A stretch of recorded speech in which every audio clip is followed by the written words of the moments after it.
Hi everyone. So, welcome to today's session and welcome to an Academy Plus. So, this, as you all know, is a free session. It's a special class, which means everybody is eligible to attend it, irrespective of whether you're part of the Academy Plus subscription or not. Which is why I would request all of you to take 1 minute's time to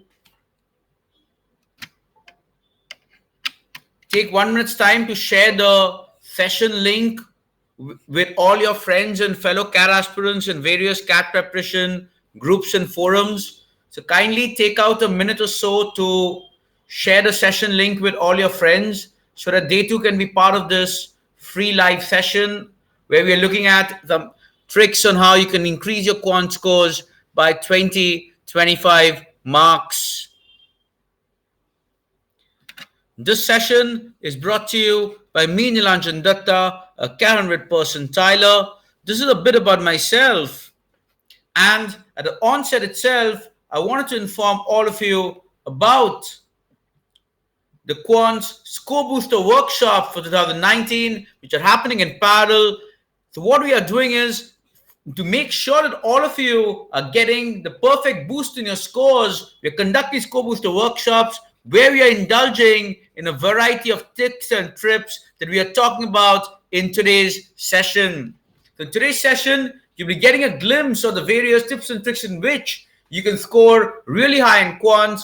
And in the Quant Score Booster workshops, we'll actually look to walk the talk and deal in those approaches in greater detail. So we have dedicated sessions for numbers. We have dedicated sessions for arithmetic. We have dedicated sessions for algebra, geometry, and modern maths. The link is shared in the chat window on the right-hand side. In fact, it's in the pinned section of the chat window. So do make sure all of you are enrolled and are attending each and every session live of these Score Booster workshops.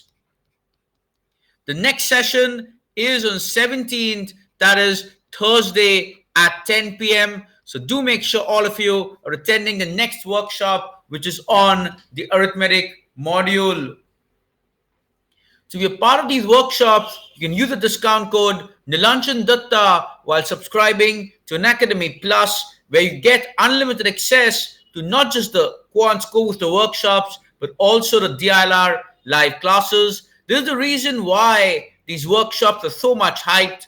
It's because we're looking to cover the entire quants in these workshops. All the sessions will be taken by me, a CAT-100 percentiler.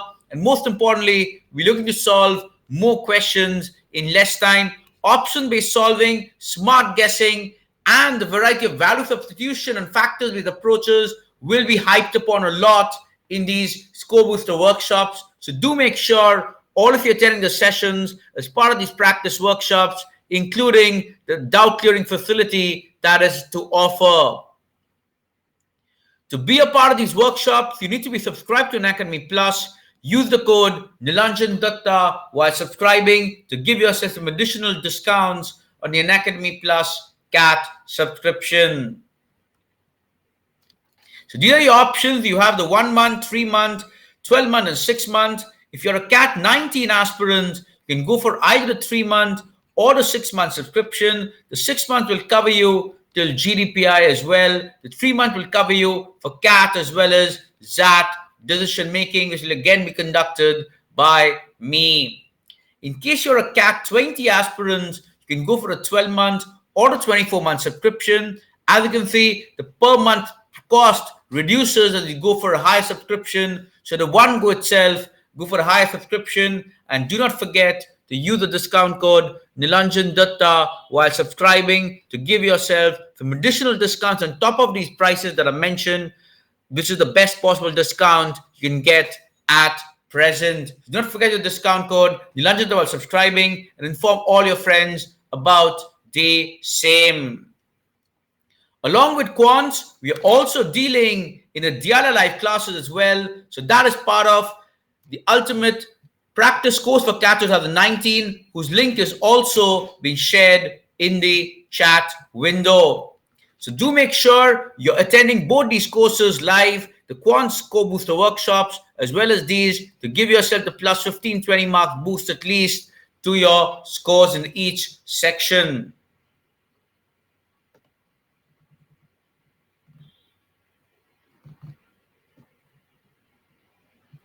So now let's get started with how do you go about increasing your scores in quants.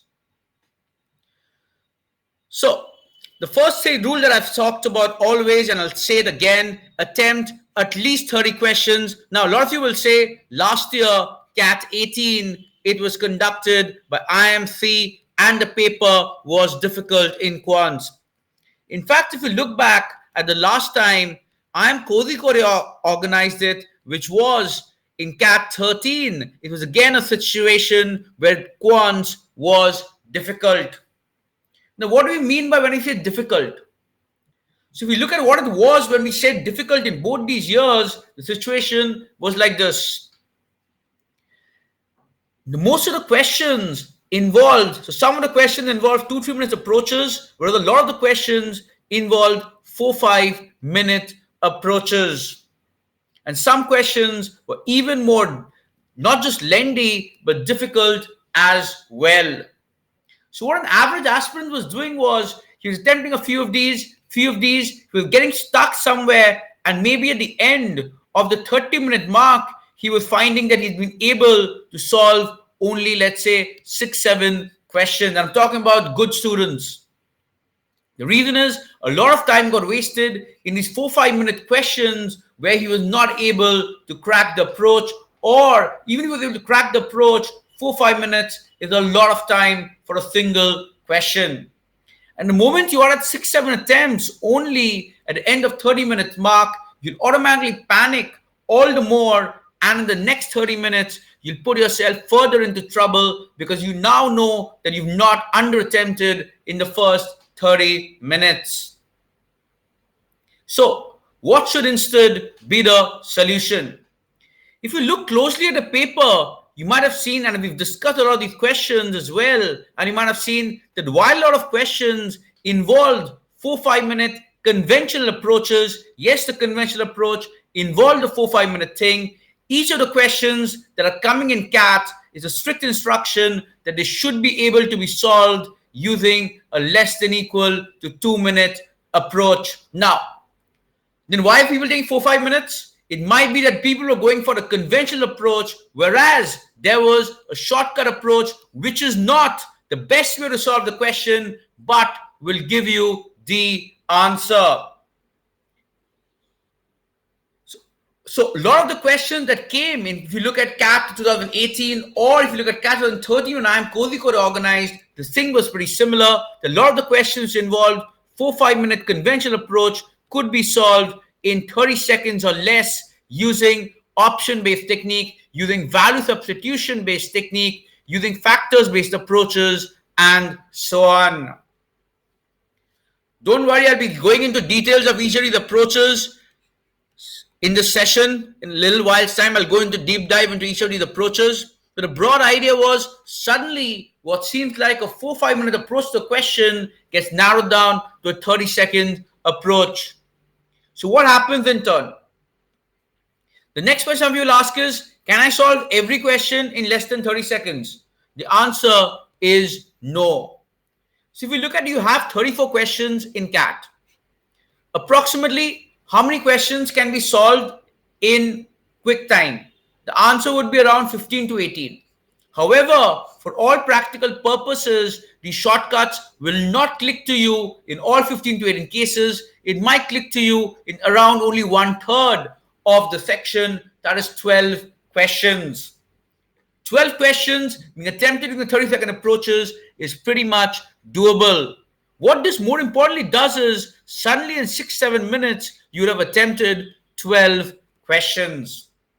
Now, you obviously get another 12 odd questions which fall into the second category, that is the 2-3 minute approaches. So basically, these will consume another 30 minutes of your time. And now you're left with 10 odd questions which are going to be difficult and lengthy and you do not have a solution on how to solve them quickly. Now, if you look at the total time, you've consumed around 36-37 minutes, which means you have 23-24 minutes remaining. All you need to do is attempt not too many questions, maybe 7 out of the 10 questions. You're still done with 12 and 7, that is 30 plus questions. Also, what you've done is you've left those 2-3 questions which fall in to the 4-5 minute category. Some of them which were still comparatively doable, you've done them.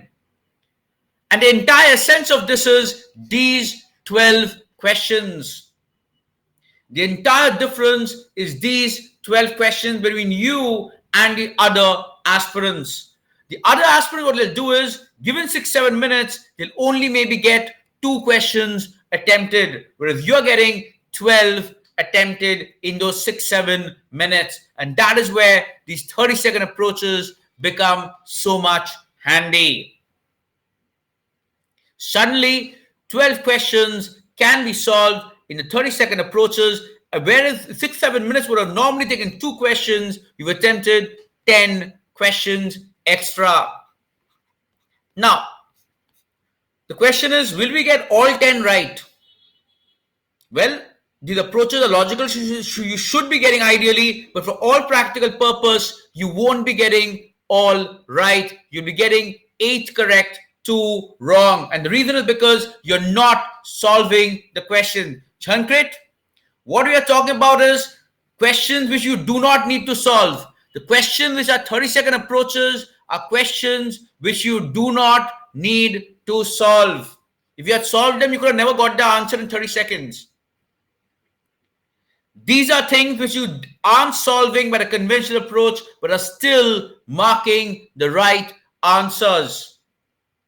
Even if you get 8 correct, 2 wrong here, it translates to a raw score of around 20 to 23, depending on whether both the wrongs are negative questions or Tita questions. You still give yourself a 20 to 23 extra marks to play with. And that is what translates to a 20-25 marks boost to your raw scores. And a 20-25 marks boost to your raw scores could basically imply a 35 to 40 marks boost to your scale scores, especially in case the paper is as difficult as it was in CAT 2018, or given IIM Kozhikode's expectations of a difficult quants in CAT 2019. Suddenly, your scale scores shoot up.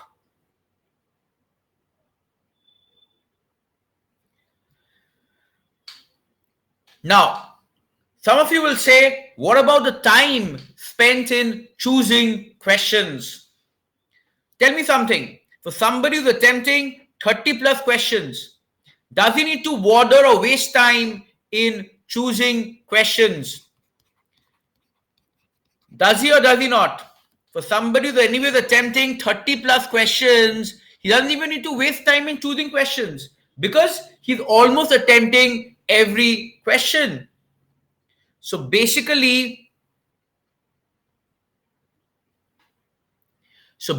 what is happening is he's saving time that is wasted on choosing questions because he's anyways attempting all. The second biggest concern that people have is tracking the number of attempts. So in case you're attempting all, basically 30 odd questions, you're attempting all. So what are you doing? Attempting questions like this.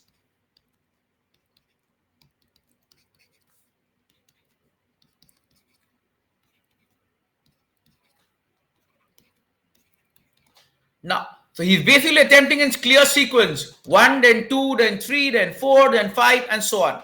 Now, if somebody's attempted 30 plus questions, is there any chance that he'll miss out on an easy question? Let's look at the biggest pitfalls we talk about CAT. One says people miss out on easy questions. If somebody's attempting 30 plus questions means he's traversed till the end of the paper, which means he's not going to miss out on any easy questions because he's seen the entire paper. If you have attempted only 15 questions, you might miss out on easy questions at the end. Here you'll never miss out on easy questions at the end. Correct? So, easy question missing will not happen. Choosing questions, wasting time will not happen. Next, let's say I am at question number 16 at the 29-minute mark. What does it mean? I've attempted 15 questions. If today I am at question 16 and I'm attempting linearly, it means I've attempted 15 questions. I don't need to go back and check my right hand panel and check how many windows are green. One of the biggest wasting of time we do is counting how many attempts we've made, how many are green. We don't need to do that.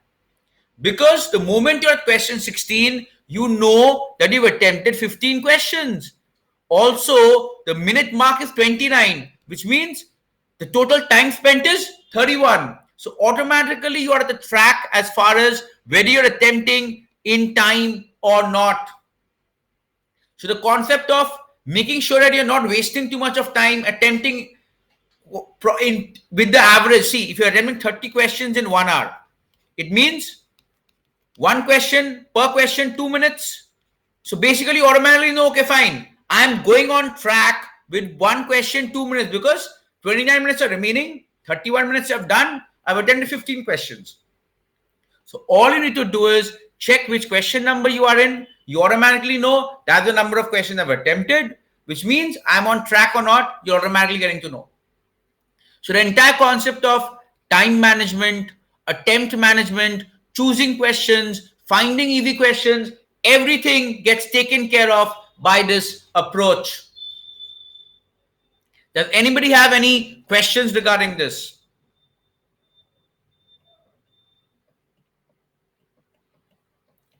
Kamal, I'll be coming to that. I'll be coming to that. Not just for geometry, I'll come to every topic. Kamal.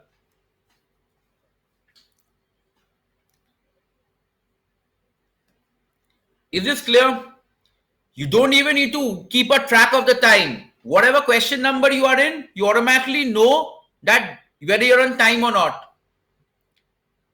Yes, there's one more thing that you should be doing other than that is keeping check marks. You start with 60 minutes remaining, 50 minutes remaining, 40 minutes remaining, 30 minutes remaining, 20 minutes remaining, and 10 minutes remaining. Obviously, at this time, you've attempted 0 questions. At the end of the 50-minute mark, you should be at least at the 6th question. 40-minute mark, you should be at least at the 11th question. 30-minute mark, at least at the 16th question. 20-minute mark, at least at the 21st question. 10-minute mark, at least at the 26th question. And at the 0-minute mark, you should be at the 30+ question number. So basically, you've also ensuring at every stage, at every 10-minute check, that whether you are on track or not. At the end of 10 minutes, you should have every 10 minutes, you should have done at least 5 questions. Correct? At the end of 10 minutes, you should have done with every 5 questions.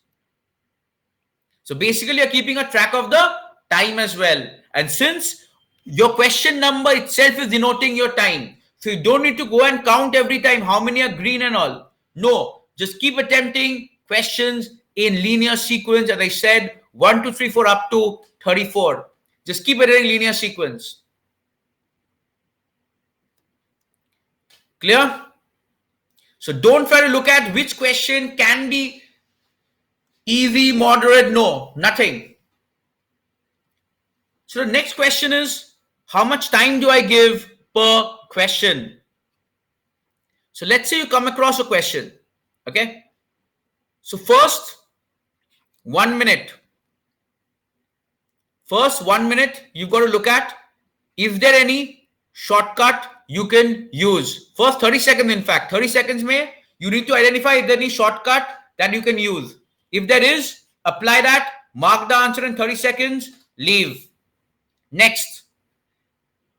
In case there is no shortcut that's clicking your mind immediately, at the 1 minute mark, you've got to see whether you've been able to figure out a structured approach.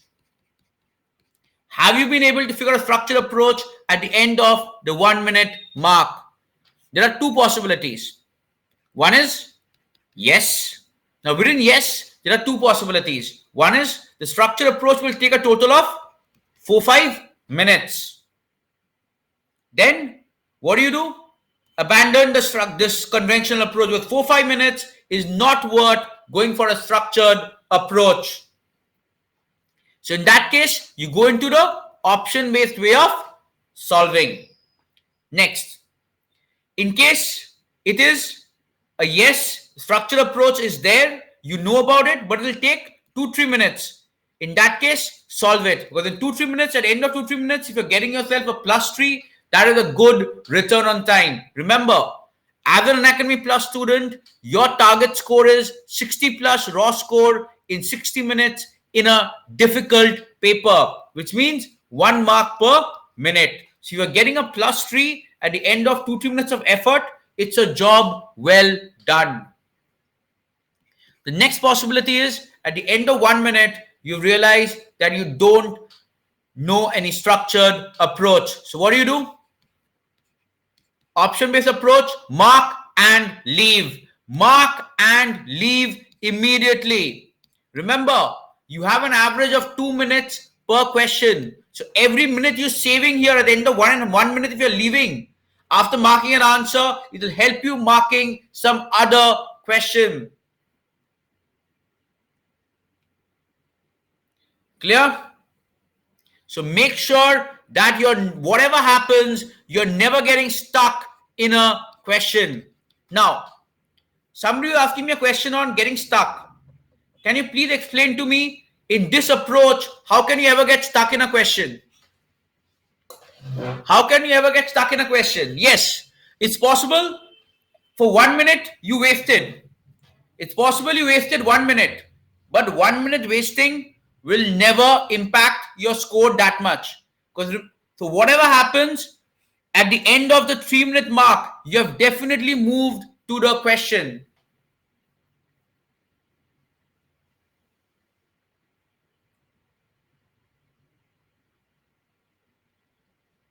Clear? At the end of the 2-3 minute mark, you've definitely moved to the next question. So whatever's happening, you're not taking more than, and 2-3 minutes you're only investing in case you know you'll get a +3. Naito, at the end of 1.5 minutes, you've exited. So one question, however difficult it may be, that can never impact your scores. Remember this. The problem with the 4-5 minute questions is, it might happen that at the end of 4-5 minutes, you still haven't been able to figure out the approach, and that is where people waste time. So what this is doing is, you're never going to end up wasting time in a particular question. Your attempts will go up. You'll never miss an easy question at the end.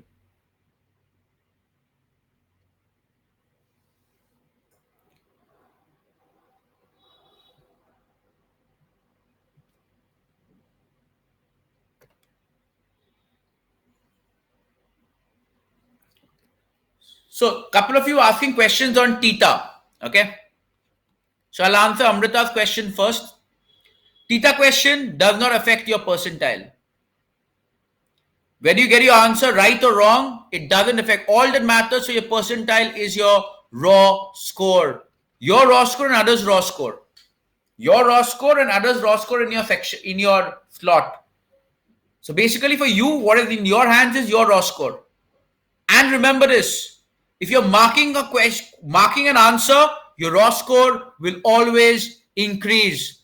Your raw score can never decrease if you are marking an answer.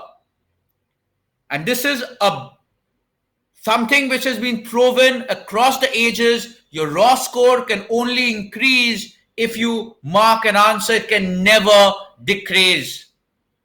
Why? Let's look at simple expectation value.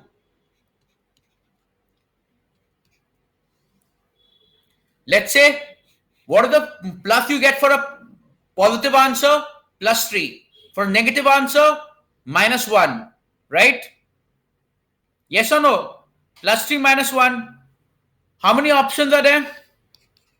4 options. What are the probability of getting it correct? What are the probability of getting it correct? If you're blindly marking, it is 1/4. Usually it is greater than 1/4. The probability of getting it correct is greater than 1/4. If you're blindly marking, then only it will be 1/4. If you're not even reading the question, didn't read the question, didn't read the options, I just mark something randomly, then only it is 1/4. Otherwise, it is greater than 1/4. The probability of getting it wrong is less than 3/4. Correct? What is plus 3 into 1/4? Greater than 3/4. Minus 1 into 3/4. Less than 3/4 negative. So even if you look at it, this is greater than this, which means your expectation value is always greater than equal to 0. Sonu, if you can eliminate at least 1, 2 options, then it will keep on increasing. Even if you're blindly marking, मतलब question भी नहीं पढ़ा, options भी नहीं पढ़ा, कुछ नहीं किया, फिर भी your score is going to be greater than equal to 0, which means your score is always increasing. Second thing,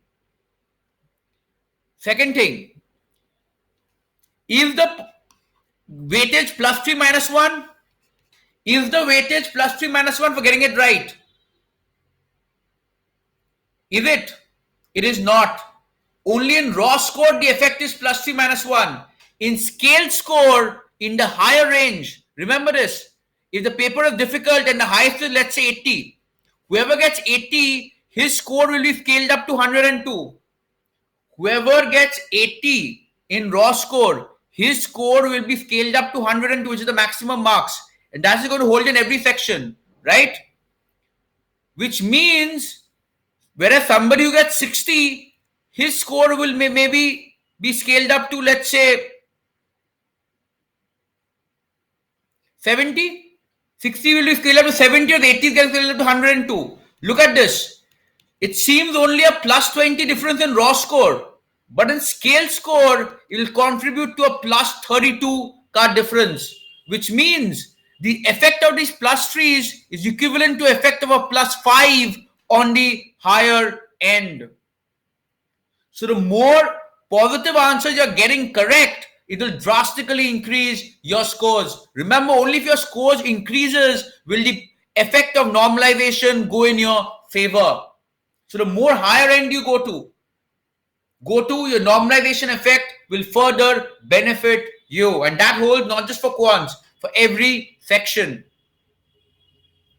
Now, the next thing, so whatever I've shown now is that it will increase your score. But that is, I'm assuming that you're marking blindly.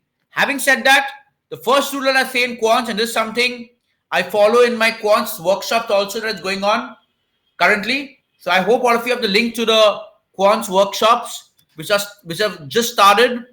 The link is shared in the chat window and it's in the pin section in the group. So the first thing we do is no blind marking. I know blind marking will still give you positive results, but still no blind marking.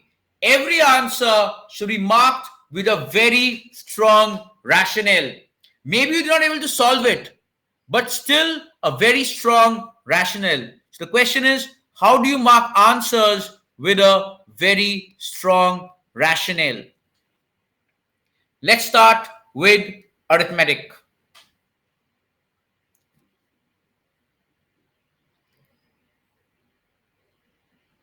Arithmetic is a game where you have a lot of formulas, ratio proportion is involved, percentages is involved, and so on. I have a very simple question. Let's take a multiple of any prime number. Let's take 17.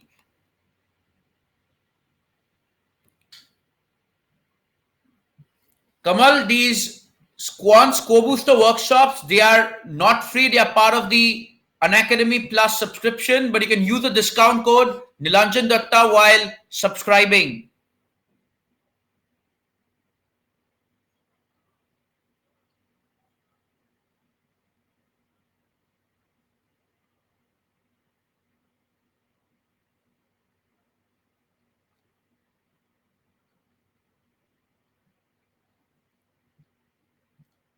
So these are your options for subscription. You can go for either 3-month or 6-month if you're a CAT 19 aspirant, or if you're a CAT 20 aspirant, a 12-month or 24-month subscription. Either of them, you'll get the discount code Nilanjan Dutta, which will be applicable. This will also include the DILR live classes as well, by me, as well as the verbal live classes as well. by other educators.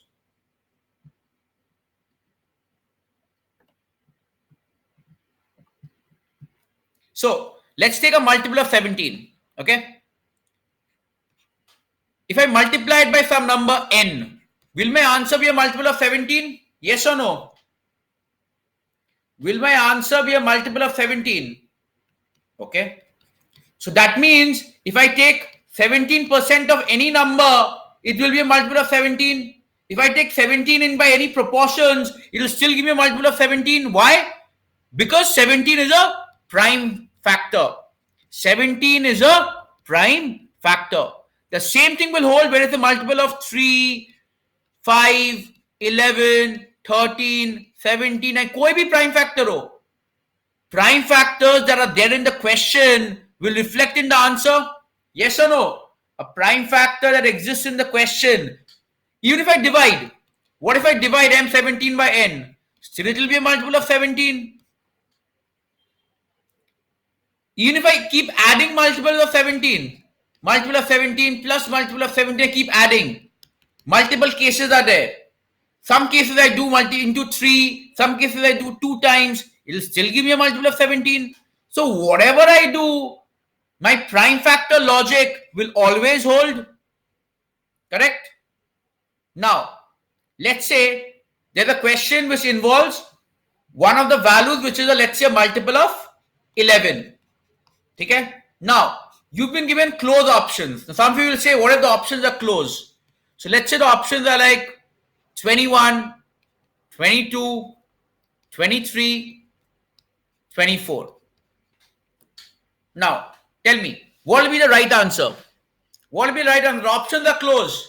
What will be the right answer? The answer has to be option B. In fact, if you look at all our formulas, look at all our formulas in arithmetic. What are they? What are they doing? They're just multiplying a certain numbers, be it percentage. What is A percent of B? AB by 100, which means it's either multiplying numbers or it's dividing numbers. So basically the prime factors will always remain. So tell me, can I not mark the answer as option B? Does this have anything to do with solving the question? The actual process might involve a very lengthy approach. But to mark 22, is it even a gamble? It has to be the right answer. So why can't I mark the answer as option B and leave? And that will just take 30 seconds or even not even 30 seconds, 15 seconds sometimes. You can just mark the answer as option B and leave. Now, exactly, I was waiting for Kamal's question. Kamal has asked a very valid point. What if the examiner is smart and he gives options like this? Then what do I do? This is your question, right, Kamal?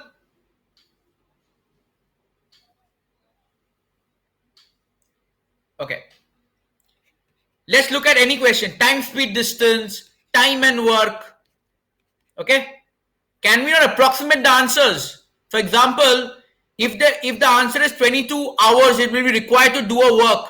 Can I not say the answer will be around 20 to 25? It's not the approximate I can do from the values. In case the work is supposed to actually take 22 hours, you can approximately say 20-25 hours के बीच में होगा answer. Yes or no? In case it takes 20 hours to go from here A to B, and from B to A it takes around 24 hours, the answer will be around 20 to 24 range. Correct? So which option should I mark? Which option should I mark? B. You will never get confused between 22 and 11 and 33. Correct? You will never get confused. यहाँ पे you could have got confused. अरे 23 भी हो सकता था. 21 was also close. Here you will never get confused. So job is done. This method can never fail. Remember one more thing. A multiple of 11 means the probability of an option being a multiple of 11 is 1 by 11. The probability of an option is giving a multiple of 11 is 1 by 11. Any prime factor, multiple of 13, the probability is 1 by 13. which means there's very unlikely there'll be more than one option which is a multiple of 11 and or 13 or 7 or so on. So all you need to do is look for multiples and mark the answer. They often do this in the exam. What they do is they give you options like 10 days, फिर से they give you 20 days, 30 days and 40 days. Why? Because maybe in the last final stage, you need to multiply 20 into 2, and people tend to make a careless mistake and forget to do the multiplication by 2. And that is why they end up marking the wrong answer. If you are doing an approximation technique, you can automatically say the answer will be around 40. You will never get confused between 20 and 40.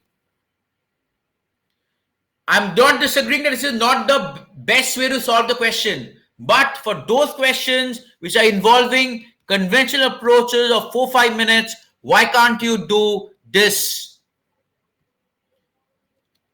Approximation is taking care of the faraway answers. If the options are close, then factors-based logic is taking care of it. So tell me why will this approach not work? Why will this approach not work in arithmetic? Factors and approximation. Why will this not work? Should work? Yes or no? If you're having a logical argument, let's discuss that so that next time you don't have a confusion. Should work?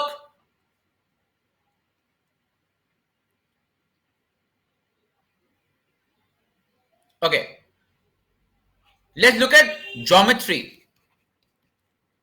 Geometry mein we have so many theorems, right? But what do those theorems do?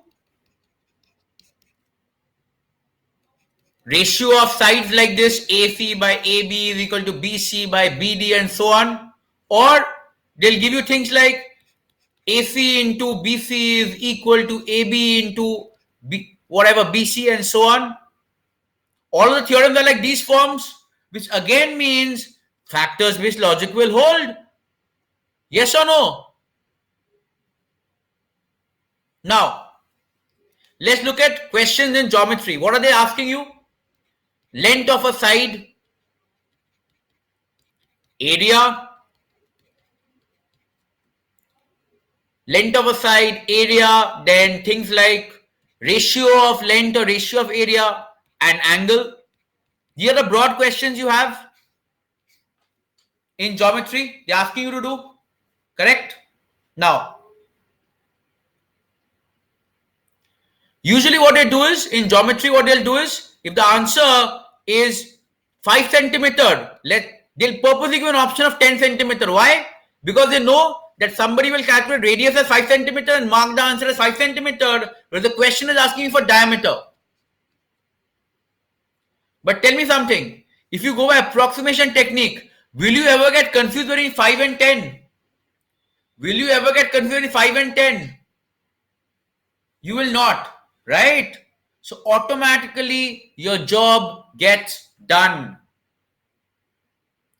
In case the options are close, like for example, the options are 5, 5.5, 6, 6.5. Wait, 6.5 is a multiple of 13. Unless there's a multiple of 13 in the question, how will you get 6.5?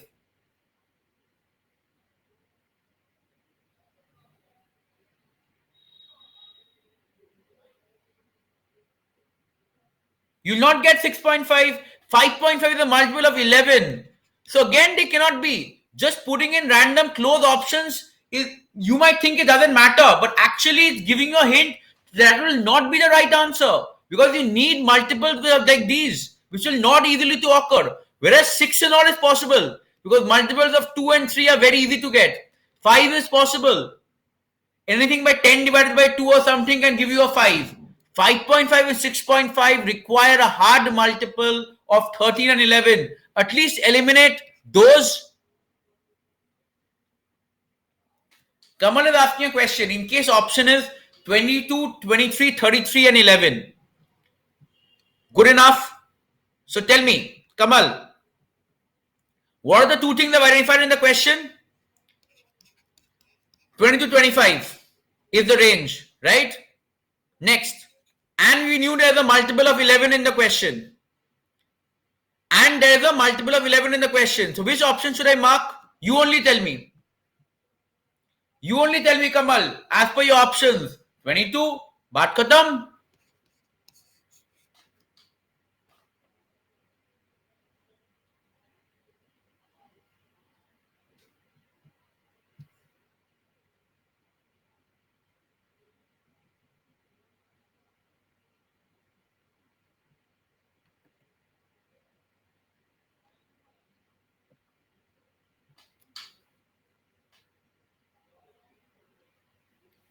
Ashutosh is asking a very good question. That is, in geometry, we sometimes need to add, subtract, and so on. Very valid point. Let's look at geometry. Other than factors and approximation, what else we can do? Let's look at geometry. Ashutosh, just answer me a question.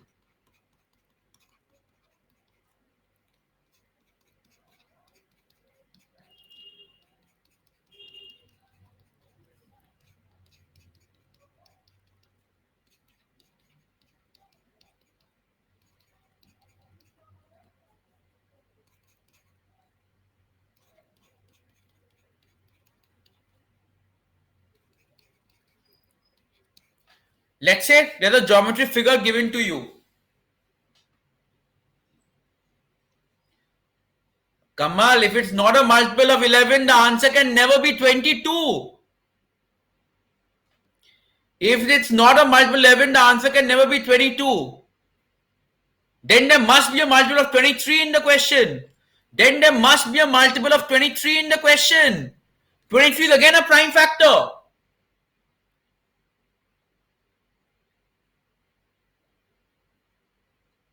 Tell me, Kamal, which one is there? Multiple of 11 is there or multiple of 23 is there? Which one is there?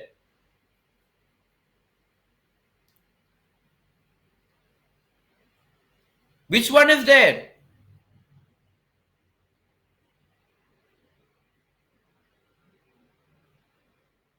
Whichever one is there, I'll mark it. ये हुआ तो 22, ये हुआ तो 23. So, Ashutosh, answer my question. If I replicate the same figure in the question, using scale and protractor, if I replicate the same figure in the question, and I measure and I check the length of the side or the ratio of the areas or the angles, will I get the right answer or not? If I use a scale and protractor and I replicate the figure, then will I get the right answer or not in every question? I replicate the exact figure that is asked in the question. Whatever the specifications, I replicate that using scale and protractor. Will I get the right answer? Yes or no? Ashutosh, will I or will I not? Yes, I will get. Then what is the problem? Then what is the problem? Draw the figure. Same figure. Draw kar lo, measure kar lo, answer is done. The only thing somebody might say is scale protractor is not allowed in online exams. Stop. See, Ashutosh, don't say the thing that I'm already saying. I know scale protractor is not allowed. So what do you need to do?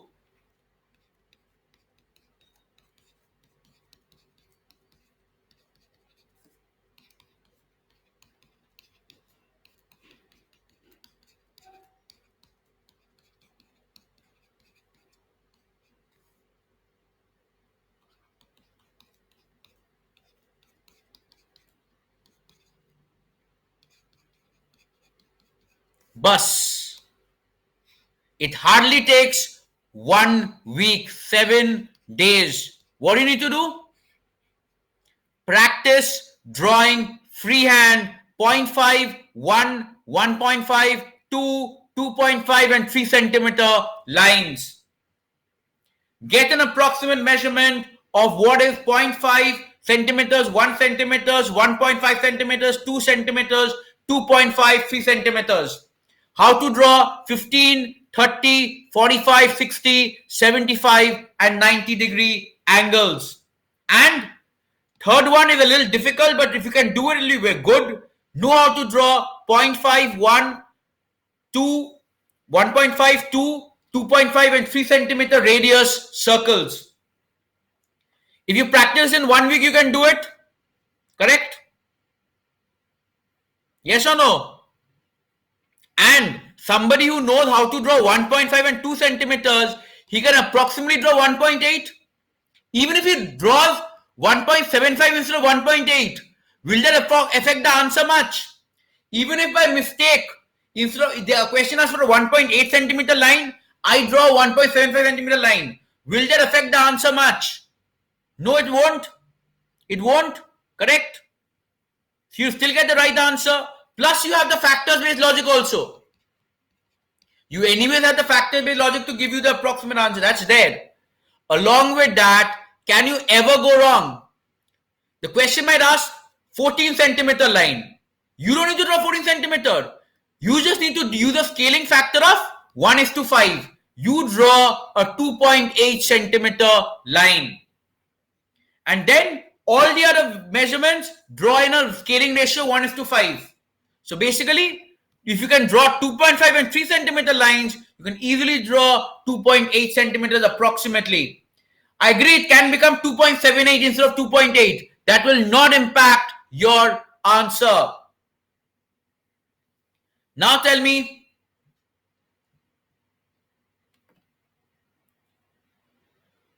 Ashutosh, what is difficult here?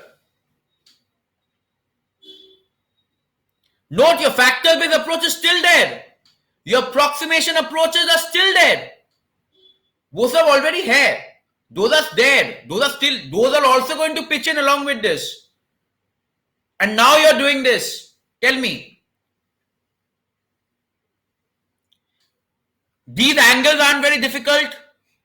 5-6 angles, and that to standard angles. If you can draw 45, 15, 30, 45, 60, you can easily draw 25 approximately. Even if you draw 24 degree by mistake instead of 25, you'll not end up with a wrong answer. Correct? Tell me something very simple. तो बस ये drawing करना, how difficult is this? पूरा geometry is done. कोई भी theorem use कर लो. Remember this method can never give you the wrong answer. Theorem गलत यूज कर लिया, you can get the wrong answer. This method can never give you the wrong answer. Some questions, I agree, it may be difficult to replicate the figure. I agree, I'm not denying that. But at least the 60% questions में कर सकते हो, उसमें तो answer करो. Stop cribbing about, यार one or two questions is difficult to draw the figure. I agree it's difficult. बाकी 4-5 questions का क्या हुआ? उसमें तो कर लो.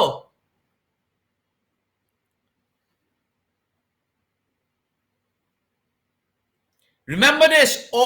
This method is quicker. Second thing, इतना theorem you don't need to remember. इतना theorem है geometry में. Nobody remembers the theorem in the exam day. Which theorem when to apply it may not click you. This doesn't require anything. And remember, these approaches are still there. Factors and approximation is still there. These are not going anywhere. These are still there. Remember, any triangle works on what rule? What rule does any triangle work on? Sine rule. What is sine rule? Sine of something by A is equal to sine of B by B and so on. So as you can see, all these terms are in proportion. So factors with logic will still work. तुम कोई भी circles का theorem, look at circle का theorem, all the theorems, they are just A into B by C, D by 2, twice of that, PA into PB is equal to PC into PD. All the theorems are like this. Yes or no? So these factor logic norms still work. So ho gaya. Now some of you might ask, what about modern maths? Very valid point. So let's look at modern maths, because modern maths involve complicated topics like PNC, probability and so on. So let's look at again prime factor logic. Let's look at a multiple of 11. 11 P5. Can I say the answer will be a multiple of 11? 11 C5 Can I say the answer will be a multiple of 11? 11 factorial. Can I say the answer will be a multiple of 11? Any prime factor के लिए. Will it be or will it not be?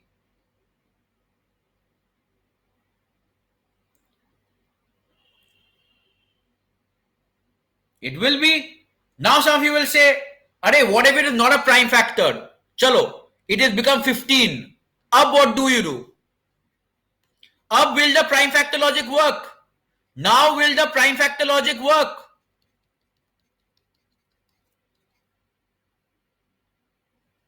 Will it or will it not? It will still work. Nitesh, don't hope for trees. Forget 2s and 3. Look for big prime factors that are difficult to generate. 15p5 will be a multiple of 14. What is 15p5? 15 into 15 factorial divided by 5 factorial into 10 factorial. So it will still be a multiple of 15, 14, 13 and so on. So just check for multiple of 13. फिर भी हो गया. You might say 15 is not a prime factor. But 15 for p something will be a multiple of 13.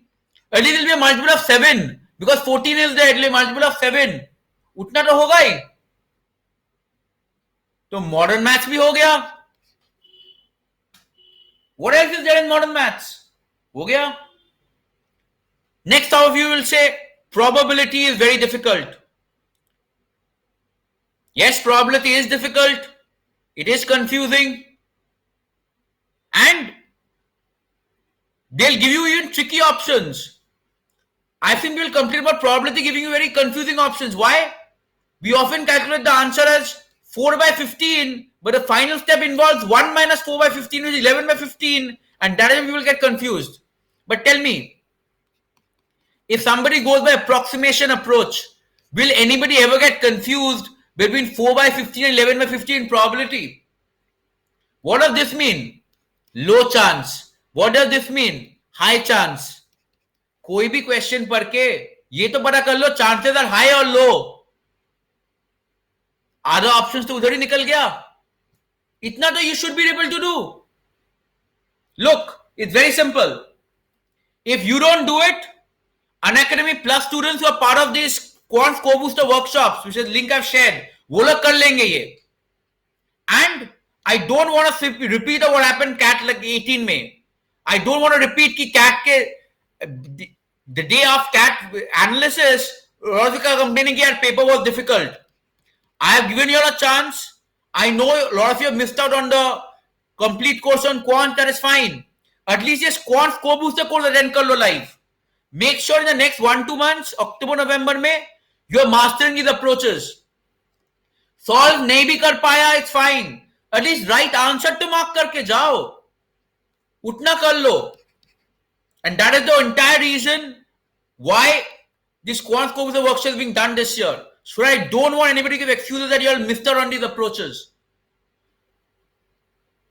Next class is on Thursday at 10 p.m. So make sure all of you are attending them live. It's important you attend them live. Clarify all your doubts. कि क्यों ये approach चल रहा है, क्यों इस में नहीं चलेगा. Everything needs to be clarified by you all. It's important you do that. Chalo, this is modern maths. Any questions on modern maths, geometry and arithmetic thus far? Any questions, anybody?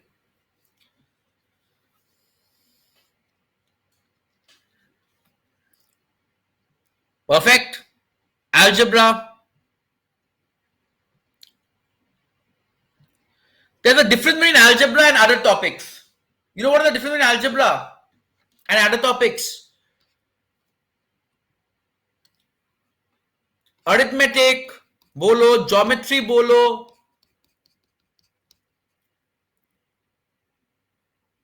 modern maths bolo. You have to solve something. Algebra is one topic where you need to solve nothing. The first rule of algebra is solve nothing. And I mean it.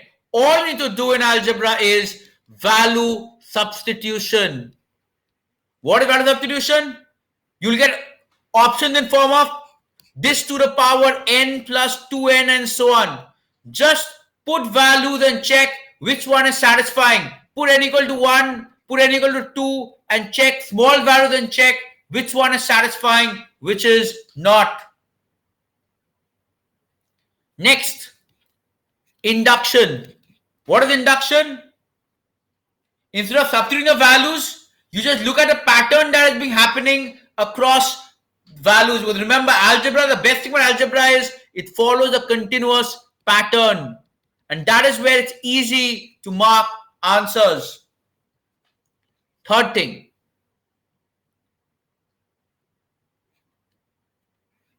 do what the question is asking you to do. I've seen people who have been given questions like this.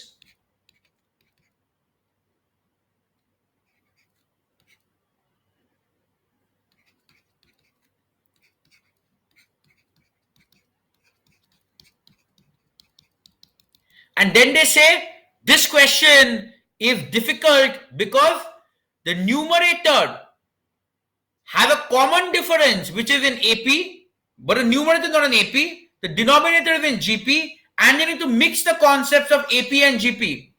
Tell me something. Question में कहीं पे लिखा है AP GP use करना है? नहीं. Question में क्या लिखा है? Add 4-5 numbers. Now you tell me, who's complicating the question? Question में बस बोला है f is equal to this plus this plus this plus this. All it is telling you is to add a few numbers. ऊपर से calculator भी मौजूद है. ऊपर से you have the luxury of calculator also. मतलब at least 5-7 years back वो नहीं था. All is telling you भाई 4-5 नंबर को add कर लो. If the question asks you to add numbers, why can't you simply add numbers and leave? क्यों फालतू का सोचना यार? ये नहीं. The question is testing me on series and progressions. I need to figure out how to rationalize the denominator. फिर I'll do something with the numerator and so on. Don't make life complicated for yourself.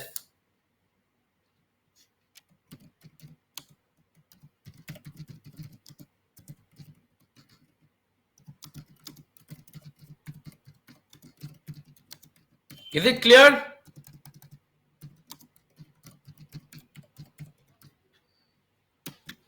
Then things like logarithms. What do you need to do in logarithms? What do you need to do in logarithms questions? Simple. Put values and check. Put values from the options and check. Next, one more very difficult topic, inequalities. And believe me, inequalities is actually difficult. How do you solve inequalities? So let's say the options will be something like -3 to -1 union 4 to infinite. Then you'll have -7 to -3 union 2 to infinite. Then you'll have -infinity to, let's say, -5 union 0 to infinite. Then you'll have -infinity to -7 union 0 to 4. I'm just giving a sample options. And as you can understand, if you have to solve a complicated inequality and your options are like this, it's going to be very difficult. Correct? So how do you solve? How do you solve such questions? Let's just put this as this for simplicity purpose. How do you solve these questions?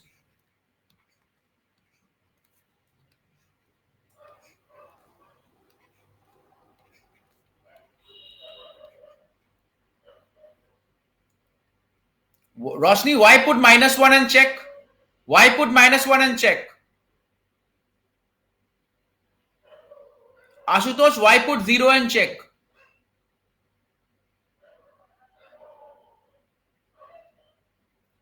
Rosni, that is where you're going wrong. Don't put -1. Don't put -1. Put x equal to 0. Why?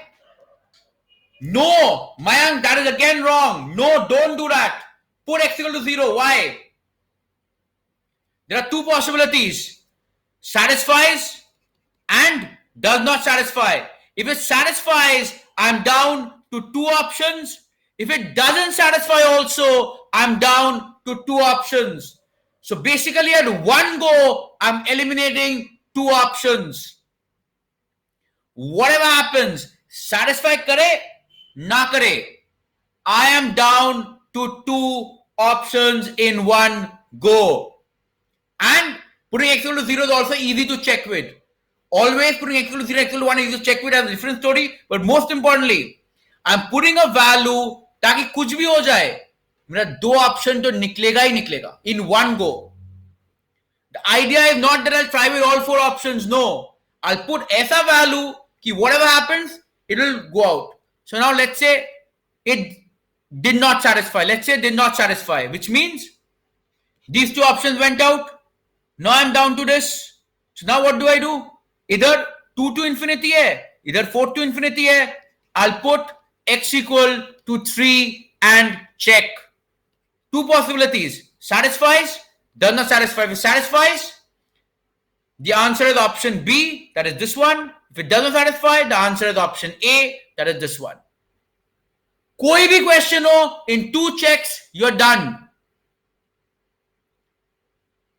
Remember this, you are not looking to attempt 15-20 questions, 30 plus questions attempt करना है. तो time save करना है हर जगह पे. It's not कि भाई, I'll keep putting in values, I'll keep checking all four options. No. Optimize wherever possible.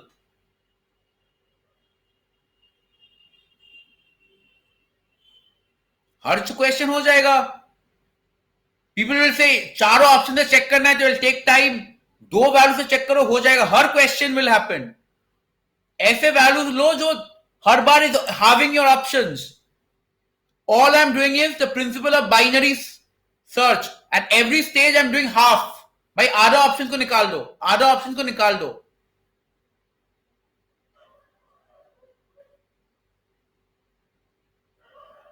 In fact, there's something that it should be done in DILR as well.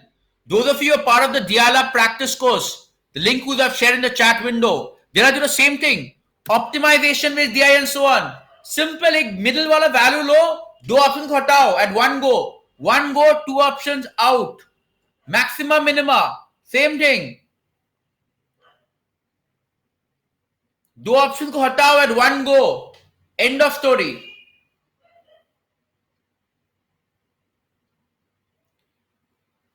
See, if you go by all options also answer आ जाएगा. I'm not saying answer won't come. But you're again making a 1 minute approach into a 2 minutes approach और फिर clip करोगे यार paper लेंदी था. Don't do that. Now, the only thing that maybe you can do in quants is this. कि एक बार go to your mock dashboard. Go to your quants का mock dashboard and देख लो that which are those topics within quants. This is a sample from an IMS dashboard. कौन से topics है where your return on time. Return on time is marks per minute. Which are those topics or areas where your marks per minute is low. मान लो ऐसा है कि PNC में you have noticed, let's say average marks per minute is 1 mark per minute, which is a good enough score. You'll get 60 marks in 60 minutes. And let's say for individual topics, your marks per minute is like this. ठीक है? So automatically understand that ये जो area है 0.5 वाला, this is where your return on time is very bad. मतलब PNC is the one area where you don't score well. It's been proven across 15-20 mocks. मतलब क्या? When you're attempting the questions in linear sequence, I said you can attempt 30 questions, right? So basically, अगर एक आध question छोड़ना भी है Leave those questions where you have a terribly bad track record. अगर मान लो एक आध क्वेश्चन छोड़ना है, वो क्वेश्चन छोड़ो जिससे लाइक दिस, जिसमें you have a terribly bad track record, तुमको पता है यार तुमसे नहीं हो पाता है. Don't try those questions. Don't try looking for अगर क्वेश्चन इजी आ जाए तो नहीं, तुमसे नहीं होता है वो question. Where is easy, moderate, difficult तुमने देख लिया 15-20 मॉक दे के, वो पर्टिकुलर क्वेश्चन नहीं होता है. Just skip those question if you have to. या वो क्वेश्चन में सीधा सीधा जाके ऑप्शनल अप्रोच लगा लो. Don't try the conventional approach, क्योंकि वो टाइम वेस्ट जाएगा. You have a track record of wasting time in those questions, तो उसमें टाइम बर्बाद मत करो. बाकी linearly just go out approaching, attempting one by one, linearly keep attempting, बस और कुछ नहीं करना है. Any questions anybody?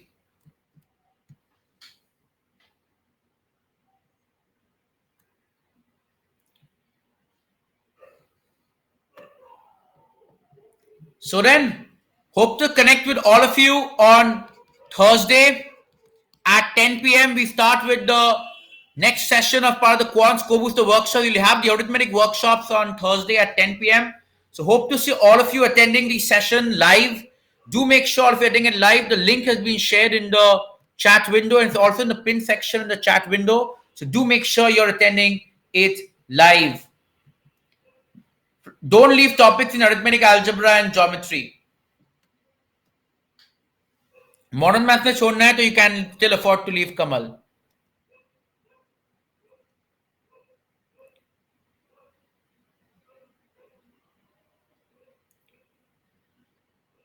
Ashutosh, just keep attempting. Remember this, Ashutosh, it's a good thing. अगर पहला 5-6 क्वेश्चन मुश्किल हो गया ना, फायदा is for you. Why? बाकी students will solve up to 15 questions or 20 questions, whereas you have solved up to question 34. मतलब you have not missed out an easy question at the end. You have not missed the easy question at the end. Others have. तुम्हारा percentile बढ़ जाएगा. Don't worry. Surabhi, the DILR sessions are on weekends at 10:30 a.m.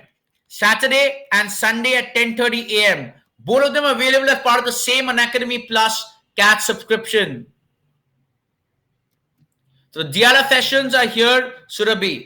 10:30 a.m. on Saturday and Sunday. It's a weekend batch. It's a complete practice course for CAT 2019. In addition, you have the Quants Co-Booster workshops, which are, whose link I shared. Those are next session at 10 p.m. on Thursday.